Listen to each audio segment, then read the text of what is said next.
দুঃখজনকভাবে যখন সমস্যাটা শুরু হয়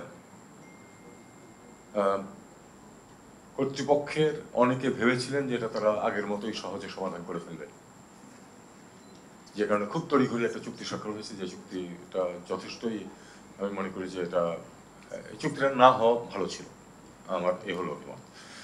যাই হোক, সেই চুক্তিও কিন্তু বাস্তবায়িত হয়নি, এবং আমরা যারা তখন কথাবার্তা বলি আমরা কিন্তু বলেছিলাম যে এই চুক্তি বাস্তবায়িত হবে না, কারণ আগের দুবারের বা তিনবারের চেয়ে এবারের যে তাদেরকে যে উচ্ছেদ অভিযানটা ছিল সেটা ছিল সম্পূর্ণ অন্য চরিত্রের। সেই চরিত্রটাকে যদি আমরা অনুধাবন না করি তাহলে সমস্যাটার সমাধান আমরা করতে পারবো না। তো এখানে কয়েকটা প্রশ্ন আসতেছে। এক হচ্ছে যে এখন বলা হচ্ছে তাড়াতাড়ি সমাধান হবে না, কিন্তু তখন মনে করা হচ্ছিল খুব তাড়াতাড়ি হয়ে যাবে। আমি এবং আরো কেউ কেউ কিন্তু তখনও বলেছিলাম যে এটা 15 বছরের প্ল্যান নেন, 15 বছরের প্ল্যান। 8 বছর পার হয়ে গেছে, কিচ্ছু হয়নি এখন পর্যন্ত, জিরো আউটকাম।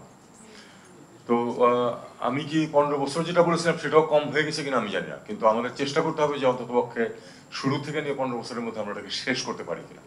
এবং শেষটা যেটা, যে প্রসঙ্গটা খুব ভালো বারবার এসেছে, সেটা হলো সাস্টেইনেবল হতে হবে। 5 বছর পরে যদি আবার এসে নামে এটার কোনো মানে নেই। কাজেই আমাদেরকে এমন ব্যবস্থা করতে হবে যাতে করে তারা ওখানে অধিকার নিয়ে নিরাপত্তা নিয়ে থাকতে পারে। অধিকার এবং নিরাপত্তা এই দুটো জিনিস। আমি কিন্তু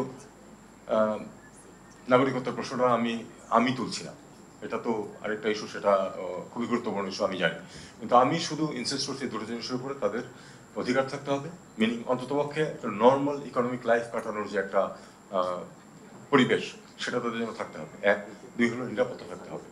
কেউ যেন এসে আমার বাড়িতে আক্রমণ না করে, আমার মা বোনকে তুলে নিয়ে না যায়, এটা আমার নিশ্চয়তা দিতে হবে। এবং সেই নিশ্চয়তা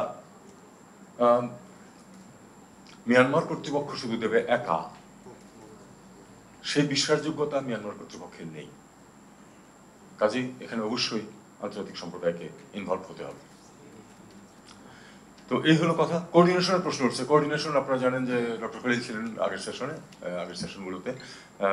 আমরা সম্প্রতি তাকে যথেষ্ট উঁচু মর্যাদায় নিয়োগ করেছি শুধু এই বিষয়টাকে দেখার জন্য। শুধু এই বিষয়টা না, আসলে অন্যান্য স্পেশাল ইস্যু যখন আসবে সেগুলোও তিনি দেখবেন, কিন্তু তার সামনে আপাতত এটাই সবচেয়ে বড় ইস্যু। কারণ আসলে আমি ব্যক্তিগতভাবে মনে করি, আপনারা অনেকে একই কথা বলেছেন, যে আন্তর্জাতিক পরিমণ্ডলে আসলে আমাদের সবচেয়ে বড় সমস্যা এখন এটাই, এবং এটা আমরা চাই বা না চাই দিন দিন আরো জটিলতর হবে, সহজ হবে না। সেটাকে আমাদেরকে হ্যান্ডেল করতে হবে এবং আন্তর্জাতিক সম্প্রদায়কে আমাদের সাথে নিতে হবে। এখানে খুবই পার্টিনেন্ট একটা পয়েন্ট কিন্তু আমির হোসেন সাহেব তুলেছেন, সেটা হলো যে যেই সাম্প্রদায়িক সম্পর্ক বা রেস রিলেশন যেটাই বলেন আপনি, সেটা কিন্তু খুবই গুরুত্বপূর্ণ এবং সেটা খুব খারাপ অবস্থায় আছে, উনি বলেছেন, এবং আমরা সবাই জানি সেটা যে অত্যন্ত খারাপ অবস্থায় আছে। মিলিটারি রেজিম যতটা তাদের প্রতি খর্বহস্ত, আরাকান আর্মি যেটা নতুন new boys in the vicinity, তারাও কিন্তু একই রকম তাদের মনোভাব। কাজে আমাদেরকে সেখান থেকে বেরিয়ে আসার ব্যবস্থা করতে হবে। এখানে আমার একটা নিজস্ব থিওরি আছে যে এটা শুধু কথায় হবে না, আলোচনা করলেন, নেগোশিয়েট করলেন আর তাদেরকে বোঝানোর চেষ্টা করলেন। আমি ব্যক্তিগতভাবে মনে করি যে অবশ্যই নেগোশিয়েট করতে হবে, কিন্তু পাশাপাশি যদি তারা না আসে নেগোশিয়েটেড সেটেলমেন্টে, তাহলে তাদের যে ক্ষতি হবে সেটারও নিশ্চয়তা থাকতে হবে।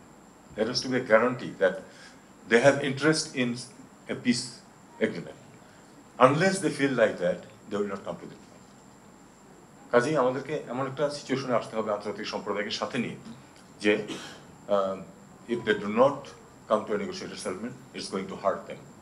সেটা যদি না হয়, শুধু মুখের কথায় এবং অনুরোধে উপরোধে কাজ হবে না। এমনকি অর্থনীতি খুব গুরুত্বপূর্ণ। কিছু বিষয় আছে যখন মানুষ অর্থনীতিকে ইগনোর করেও তাদের শভিনিজম বজায় রাখে, তারাও করতে পারে সেটা। তো সেটা যাতে তারা করতে না পারে, তাদের জন্য লাভজনক মনে হতে হবে যে এই সমস্যাটাকে শেষ করাটা তাদের জন্য লাভজনক, এরকম একটা বাতাবরণ আমাদের সৃষ্টি করতে হবে। আরাকান আর্মি এবং ন্যাশনাল ইউনিটি গভর্নমেন্ট যখন আসলো, তারা কিন্তু প্রথমবারের মতো রোহিঙ্গাদেরকে রোহিঙ্গা বলে সম্বোধন করেছে। আমি মনে করি যে এটা একটা বড় পরিবর্তন, মিয়ানমারের কোনো অথরিটি তাদেরকে এর আগে কোনোদিন রোহিঙ্গা বলে সম্বোধন করেনি। তারা পাশাপাশি বলেছে যে তাদেরকে তারা ফেরত নেবে এবং তাদেরকে মানে সব অধিকার অন্যদের মতোই পাবে তারা, অন্যান্য বাসিন্দাদের মতো, এবং তারা আহ্বান জানিয়েছিল রোহিঙ্গাদেরকে তাদের সাথে যোগ দিতে। এনইউজিকে ওভার এস্টিমেট করার কোনো কারণ নেই। They are not going to defeat the Arakan army, the military and then coming to power. But at some stage,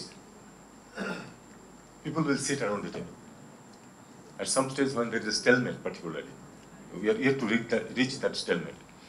তখন একটা আলোচনা অবশ্যই হবে সেখানে, কিন্তু রোহিঙ্গারা আবার সেই বাংলাদেশে যেমন যে শক্তির প্রশ্ন, রোহিঙ্গাদেরও কিন্তু শক্তির প্রশ্ন। তারা যদি এনইউজির সাথে যেত, আমরা যদি তাদেরকে এনকারেজ করতাম, আমি মনে করি আমাদের করা উচিত ছিল, আগেইন আবার আমার ব্যক্তিগত অভিমত, তারা যদি এনইউজির সাথে যোগ দিত সাবস্টেন্সিয়ালি, তাহলে কিন্তু তাদের বার্গেনিং চিপ থাকতো একটু শক্তিশালী। সেটা কিন্তু তাদের নাই। এখন কেউ যুদ্ধ করে যখন কিছু জয় করে, অন্য কাউকে সেটা শেয়ার দিতে চায় না সহজে। কাজেই আমাদেরকে এই কথাটা মনে রাখতে হবে, এনইউজিতে আমরা যেতাম, এনইউজি সর্বময় ক্ষমতার অধিকারী হবে না, কিন্তু তারপরে আমাদের একটা লোকাল চ্যানেল থাকতো। আরাকান আর্মির সাথে সম্পর্ক, আমরা রাষ্ট্র হিসাবে নন স্টেট অ্যাক্টরের সাথে সম্পর্ক রাখতে পারি না সরাসরি, কিন্তু সম্পর্ক রাখার কিন্তু বিভিন্ন ধরনের লেভেল আছে, লেয়ার আছে, informal, semi formal, even track two diplomacy, অনেক কিছুই হতে পারে।